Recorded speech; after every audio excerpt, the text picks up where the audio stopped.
ngatiku nalikane sepi san ketemu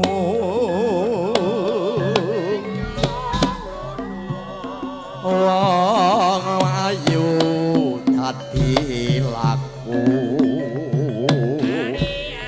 godho ati rinten siang dalu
Yadyo ati nyawiji nadyan abot tak lakoni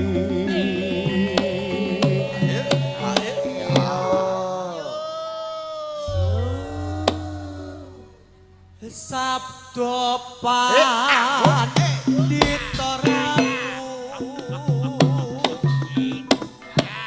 sliramu adapyo ning sisiku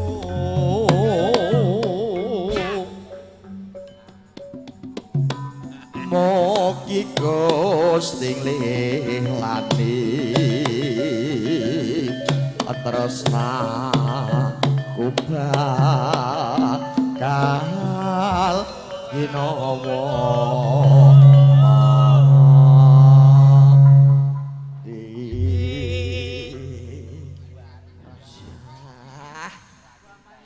sing mung ragong suwuk tok ya. Apa? Son barang melok. Iya. Wis kadung sepel kok didisiki no. Kadung sepel malah kok. Iya, alhamdulillah. Iya, Kang. Adik padha karo kono ya. Apa? Anggere resi wong. Resi piye nyatane ibuke padha ngenteni Mbah Wa iki lho. Wah, iki kok ya. Mbah Wa nek ora ngenteni ya bangoten lho, Dik. Iki wong ngendhek, Mbah Wa nyatane isih pinarak. Ya tesih pinarak. Isih ngenteni iki nek ra seneng karo kabudayan kawujudaning sandiwara ketoprak ki ora mungkin. Nunggone ngantek yahme. Ndekne nunggone iki ana sebabe ora perkara seneng. Sebabe apa iki? Mbayari kluwen gitu. Dinteni bose iki. Omong ame iki kok ya. Mbah Wa ki ra ngono kuwi kok. Nek menawa kluwen ora mangsamu. Alhamdulillah pokoke ya seneng tenan. Iya, Kang. Iya ora ketang mboke iki sik padha mirsani. Iya, iki bae. Piye wae wong kahanane ora dadi ngopo. Loh, gak masalah, Dik. Lah iya. Aku untuk weling karo Pak Trimo. Piye? Lah iya to. Kok diwis dikeki weling ya ben opo? Dikeki weling karo bose. Piye? Toprak Gelar Tribudaya kan lagi promosi ning kene ya ora pisan pindho. Bolak-balik. Lah iya to. Wis bolak-balik. Iya, sok sapa wonge warga Kuti sing digawe nanggap ketoprak Gelar Tribudaya, ana ping 20 gratis ping pisan ngono. Lha sing nanggapi sapa? Bangsa alus apa piye? Kandhane wong ketuane bar omong karo aku kok. Lah ping 20 iki lho sing nanggap terus sapa? Lho kok sapa piye? Lah pamane lagi lairan wis ditanggapno ketoprak. Lho, dak yo enak iku lagi ping pisan. Nek toprake penak. Iya. Tanggane iki lho. Sing buah gak mblenger. Lho iki wong acara apa wae ya iso. Acara apa? Kandhane kok. Sapi ler ora pedhetmu iki apa? Pedhetmu nek sunat nanggap ya.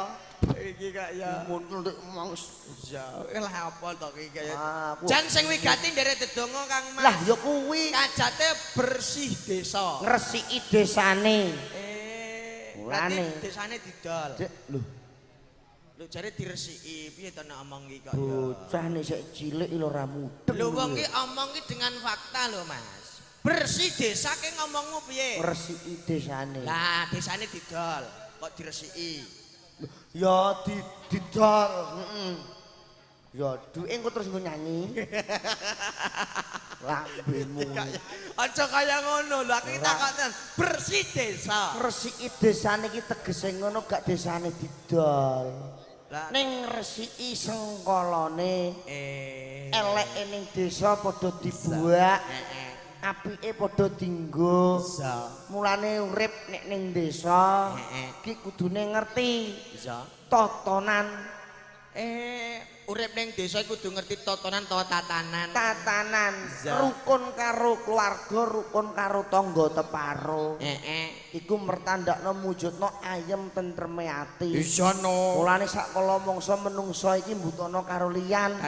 Ora iso urip dhewe. Mulane bersih desa kuwi kene luar biasa mergo kerukunane karo tangga-tangga iki kena diacungi jempol. Dadi niku sayuk rukun karo liya-liyane. Sayuk rukun jan luar biasa kemajuan warga Kuti. Kaya to apa ki jare wong kandha mbiyen kae menjaga kebersihan. Lah, mulane kudu gelem resik-resik. Kudu gelem resik-resik.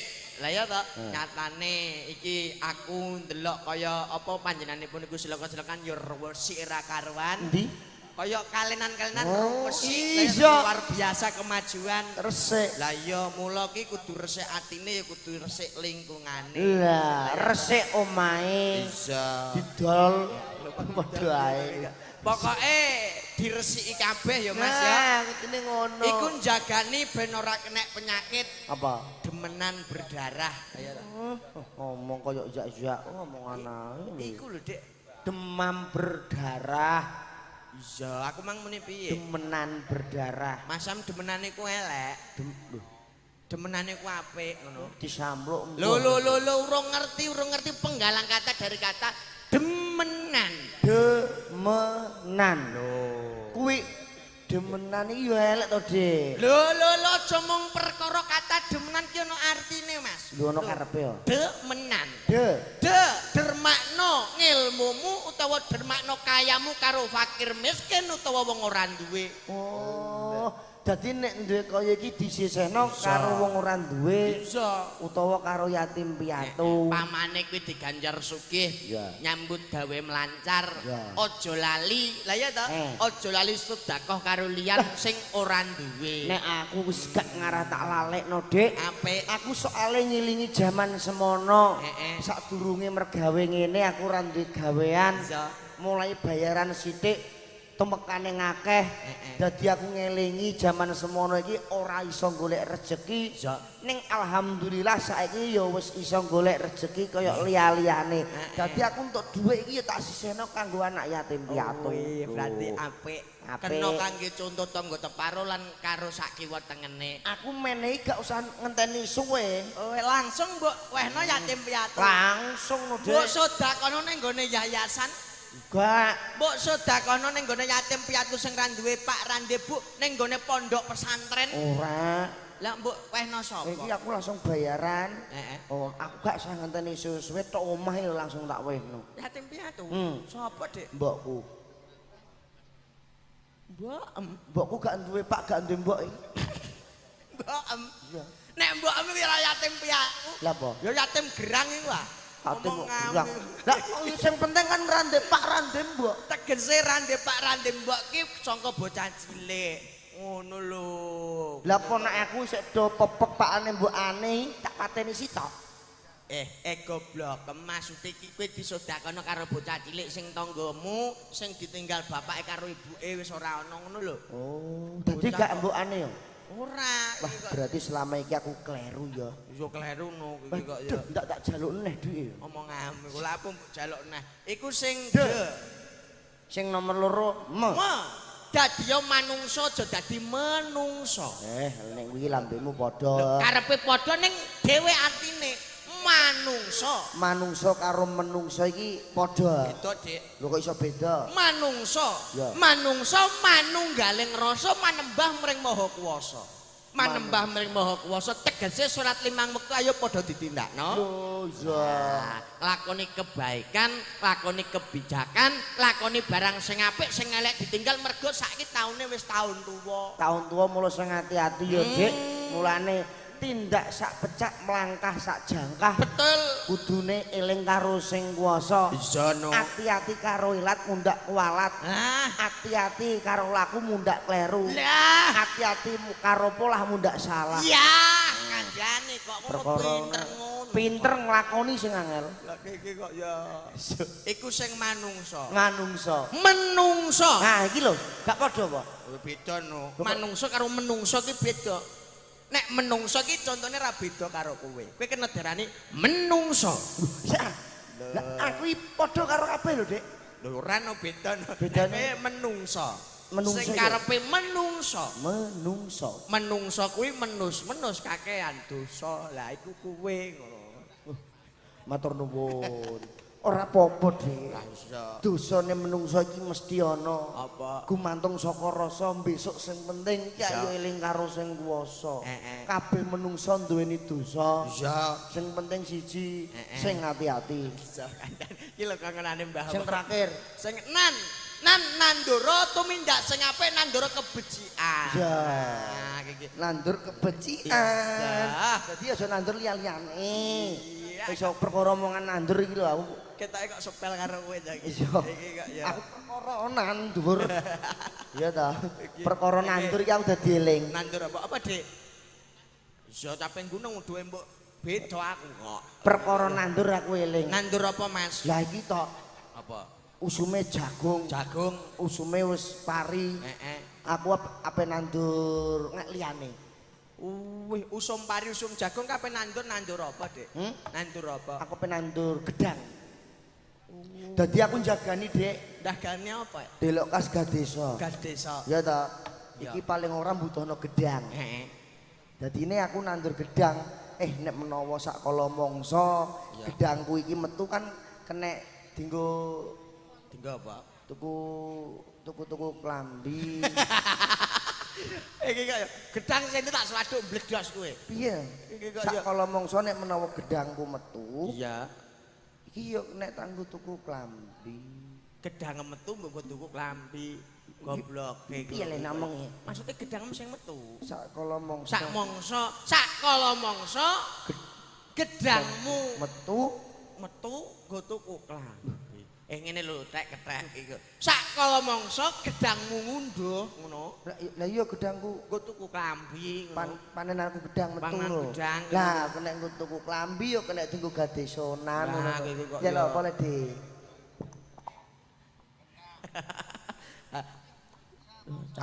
Sumpun jengleng sapa yene? Caping gunung jengleng. Caping gunung tak ya, Dik. Lah iki aku mbah iki mergo wis eruh, ki CS sapa ki wis eruh. Wong iki kandhane kok. Kula saking niku Mbah, nyuwun sewu mbok menawi warga Kuti dereng tepang kula, derek tepangan Bu nggih. Pak nggih, nami kula sakmenika Mas Wisnu Kancil, kula wijil saking Mojowetan Banjarjo. Mbok menawi warga Kuti sedaya kemawon dereng tepang lurahe Banjarjo. Lurahe. Nggih kula niki rakyatipun nggih. Lah nek mbok omongno lah apa? Lho napa iki? Lah nek lurahe Banjarjo nggih kula niki rakyat kok sombongno. Lah aku rakyat lho, Dik. Lah mbok sombong napa? Lho. Kudu sombong lho. Aku lho ning desa wis terpandang. Terpandang apa? Terpandang apa? Lah iya terpandang. Omong satunggal tembangan caping gunung Mbah wong nggih. Niki diaturke rancak ae. Orjen apa gamelan, Mbak? Gamelan, nggih. Tenane, Bro. Kanca pradangga diaturke caping gunung langsung kemawon, Mbah nggih. Nggih, langsung wektune gen ya ana nyandak-nyandake. Bisa. Nggih. Dikoplo dirancakno jaeponge diunekno. Lah, iki kok ya. Oh alah, sore mbok jogeti kok gak krasa pe. Bayo. Kangge jambi saya Kang Mas. Ugi nderek dedonga kalian warga Kuti sak keluarga, mugi sak bubare nimbali sandiwara ketoprak gelar tribuna sedaya keman warga Kuti diparingi panjang yuswa, panjang akeh rezekine. Amin. Nggih, ya dulur lanang wis mulai hati-hati aja. Monggo diaturi caping gunung. Caping gunung. Iya.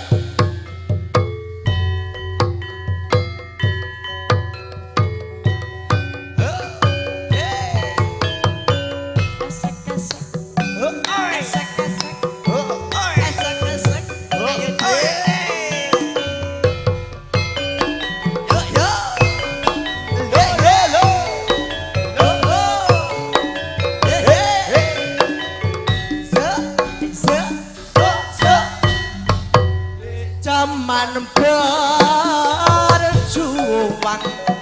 anjur kelingan anak lanang biyen tak openi ane saiki apa lali jarene wis menang akeh turutan sing kadang biyen ninggal janji ane saiki apa lali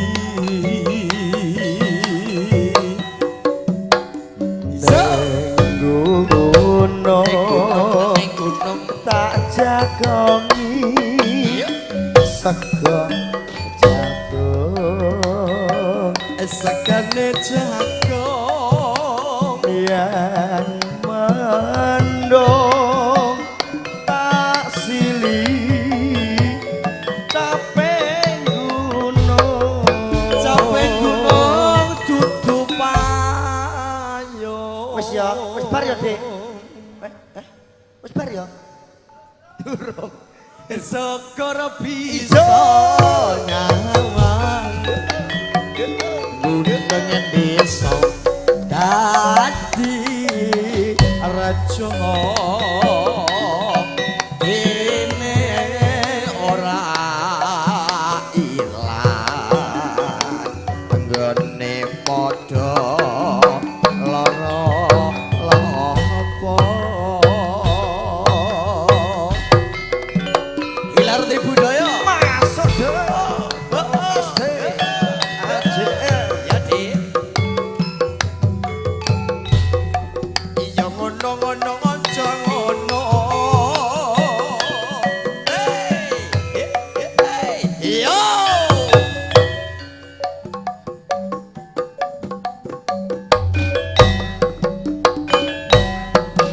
ayo padha salat kanggo sanguning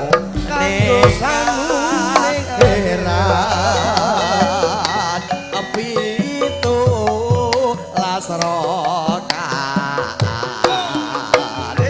dina wengi aja nganti gegan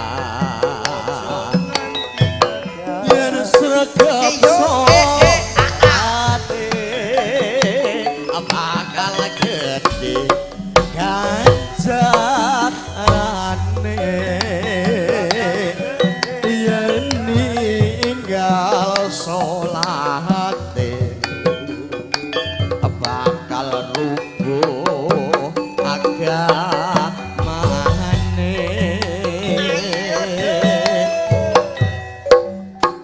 wis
Luar biasa Mas nggih.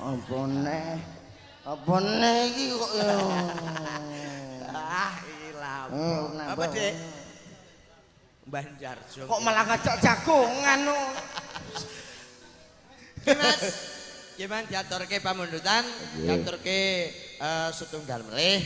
Nah, kanthi ngranti bendarane. Aja diparingi setunggal malih. Iki mang ana jalukan. Apa, Kang? Kanggo dulur-dulur kuti Timbul Reja. Jalukane saka kono orjene ya disiapno kanggo sing pungkasan. Diaturke napa? Enggak. Bedhug 3. Nah, bisa. Pamurutane Mbah Wo ta? Iya, Mbah Wo. Menawa.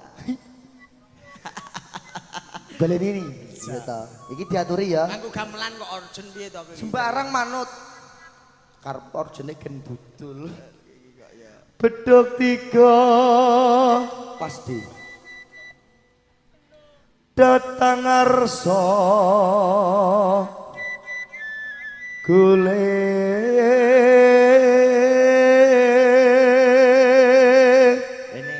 Dipoto Pak Wo, dipoto Pak Wo kok ya. Aja ngono cedak-cedak alergi. Pak nyuwun sewu mengke nek fotone kula dados niku ampun sumpe dipajang ning gone ngarepe pendopo Pak nggih.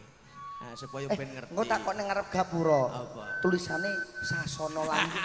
Kok kabeh. Iya ya. Padang bulan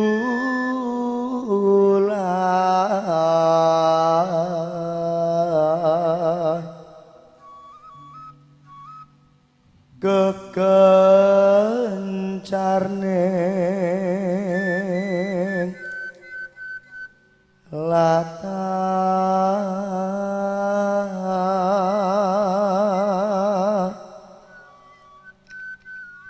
denguk denguk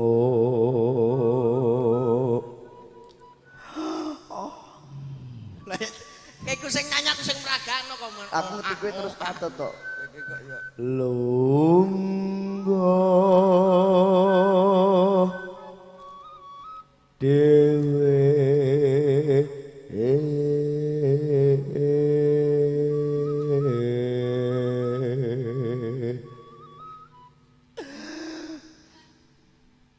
unjal lembekan rumangsa yen wis angin bribiten ndi? isik mbah kono kowe mbah ngene urung Angin bribiten ndi? Kok tinggal iki maksudmu? kok mulai katutan Angin bribit mangidul push saya greges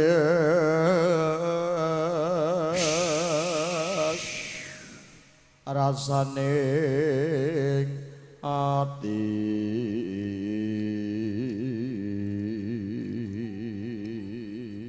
ajeng teng pundi Bu wah ancene anggere muni angin seribit iku awake krasa adem nek wis adem terus ndelok jam wasya rumangsa yen wis lula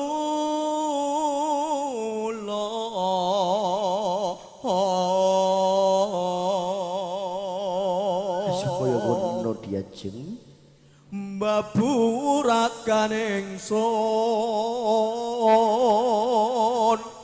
ningsun ningsun ningsun ningsun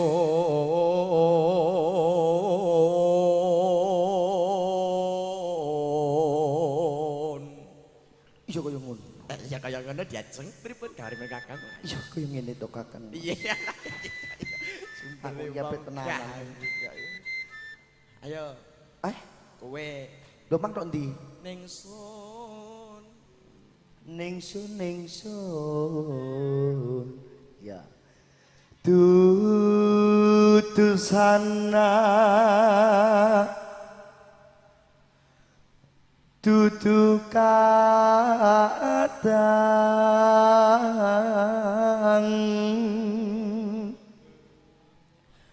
ning pondokan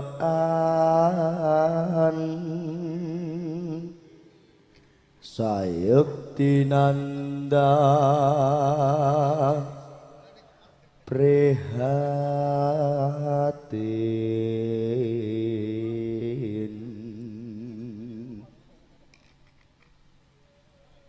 terus wonten dine Dik rasane yen wis dadi iki diunggahno ning ndi Dik manut kok ati kesiksa apa Joko Mlarat monggo kasumangkake ning anu wae ya ati kesiksa ya ayo kowe tekan ndi aja sini-sini wong lho Dik rasane yen wis lara ati kesiksa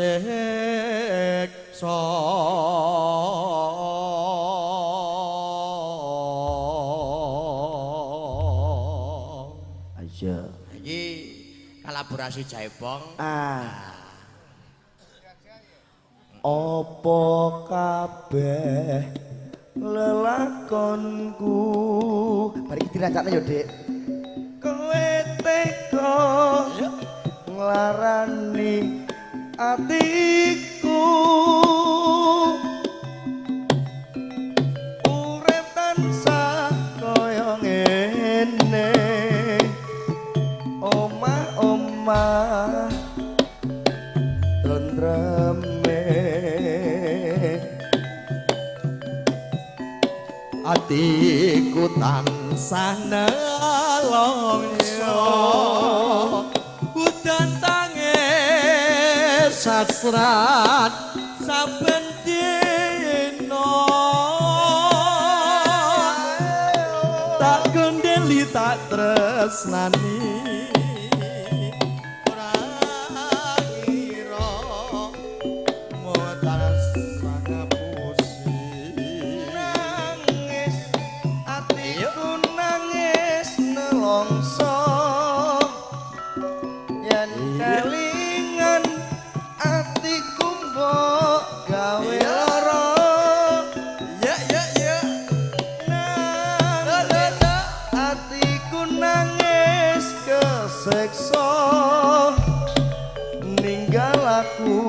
ngepoti karo wong liya lila aku kudu lila lila kowe direbut wong liya nadyan uripmu wis mulya mbok ya eling atiku kesiksa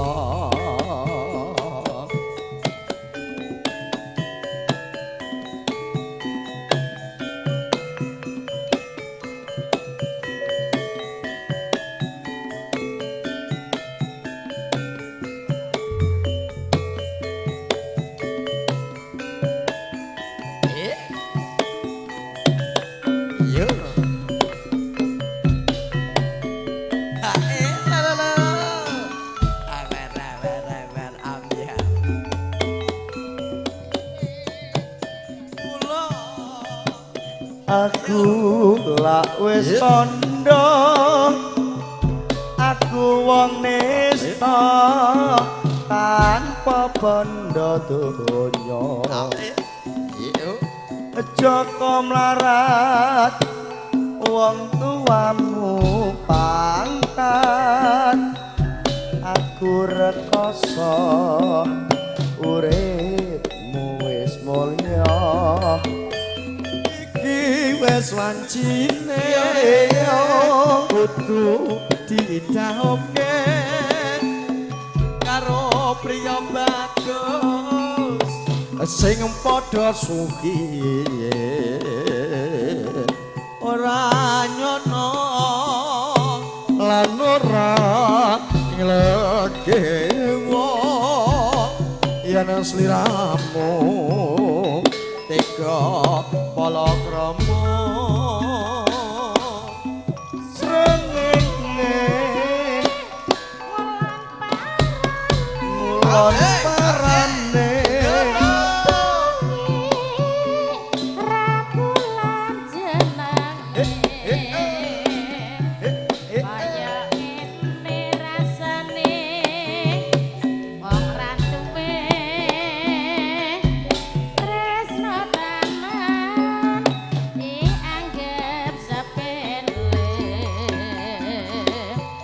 srengenge mulan parane